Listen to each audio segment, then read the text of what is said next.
BJP और RSS की तरह कायरों की विचारधारा नहीं है हमारी, ये है हमारी विचारधारा।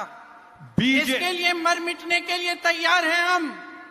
ಬಿಜೆಪಿ ಅವರ ವಿಚಾರಧಾರೆಗಳು ನಮ್ದಲ್ಲ, RSS ವಿಚಾರಧಾರೆ ನಮ್ದಲ್ಲ, ನಮ್ದೇನೆ ಬೇರೆ ಆದಂತ ವಿಚಾರಧಾರೆ. ಈ ಸಂವಿಧಾನವೇ ನಮ್ಮ ವಿಚಾರಧಾರೆ. ಈ ಸಂವಿಧಾನಕ್ಕೋಸ್ಕರ ಜೀವ ಕೊಡಕ್ಕೆ, ತ್ಯಾಗ ಮಾಡಕ್ಕೆ, ಬಲಿದಾನಕ್ಕೆ ನಾವೆಲ್ಲಕ್ಕೂ ತಯಾರಾಗಿದ್ದೇವೆ. आपके लिए न्याय के लिए, आपकी समानता के लिए, आपके लोकतंत्र के लिए मर मिटने के लिए तैयार हैं हम।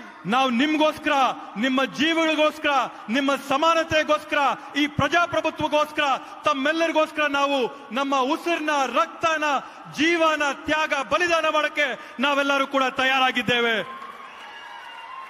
हमारी परंपरा शहीदों की परंपरा है, जेल से माफी की चिट्ठी लिखने की परंपरा नहीं है. ನಮ್ಮ ಒಂದು ಪರಂಪರೆ, ನಮ್ಮ ಇತಿಹಾಸ ಯಾವ ತರದ್ದಂತ ಹೇಳಿದ್ರೆ, ಈ ದೇಶಕ್ಕೆ ಬಲಿದಾನ, ಪ್ರಾಣ ಕೊಡಂತ ಒಂದು ಇತಿಹಾಸ ನಮ್ದು. ಜೇಲಲ್ಲಿ ಕೂತ್ಕೊಂಡು ಬ್ರಿಟಿಷರಿಗೆ ಕ್ಷಮಾಪಣೆಯ ಪತ್ರ ಬರಂತ ಇತಿಹಾಸ ಅಲ್ಲ ನಮ್ದು. और वही परंपरा इस देश के एक एक देशवासी की परंपरा है. ಆ ಪರಂಪರೆ ಏನಿದೆ ಹೋರಾಟದ್ದು, ಈ ದೇಶದ ಪ್ರತಿಯೊಬ್ಬ ಪ್ರಜೆ, ನಾಗರಿಕರ ಇತಿಹಾಸ ಇದೇ ಆಗಿದೆ. आप सभी उस परंपरा से उभरे हो. इस स्वतंत्रता संग्राम ने हमें स्वतंत्रता दी.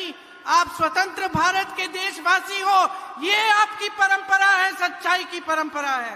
ಈ ಒಂದು ಇತಿಹಾಸ ಏನಿದೆ, ಈ ಒಂದು ಪರಂಪರೆ ಏನಿದೆ ನಮ್ದು, ದೇಶಕ್ಕಾಗಿ ಹೋರಾಟ ಮಾಡಿ ಸ್ವತಂತ್ರಕ್ಕಾಗಿ ಪ್ರಾಣ ಕೊಟ್ಟಂತ ತಮ್ಮ ಪೂರ್ವಜರ ರಕ್ತ ತಮ್ಮಲ್ಲಿ ಹರಿತಾ ಇರ್ತಕ್ಕಂತ ಒಂದು ಭಾವನೆಯಲ್ಲಿ ತಾವೆಲ್ಲರೂ ಕೂಡ ಈ ಒಂದು ಪರಂಪರೆನ ಉಳಿಸ್ಕೊಳ್ಳುವಂತ ಕೆಲಸನ ಒಗ್ಗಟ್ಟಾಗಿ ಮಾಡಬೇಕು ಅಂತ ಮನವಿ ಮಾಡ್ತೀನಿ. इससे पीछे मत हटो, निडर हो जाओ, लड़ो अपने अधिकारों के लिए और इस सरकार के खिलाफ जो तुम्हारे अधिकारों को कमजोर करती है और तुम्हें कमजोर करने की कोशिश करती है. ಇವತ್ತು ಈ ಒಂದು ನಿಲುವಿನಿಂದ ತಾವು ದಯವಿಟ್ಟು ಹೆಜ್ಜೆ ಹಿಂದೆ ಇಡಬೇಡಿ.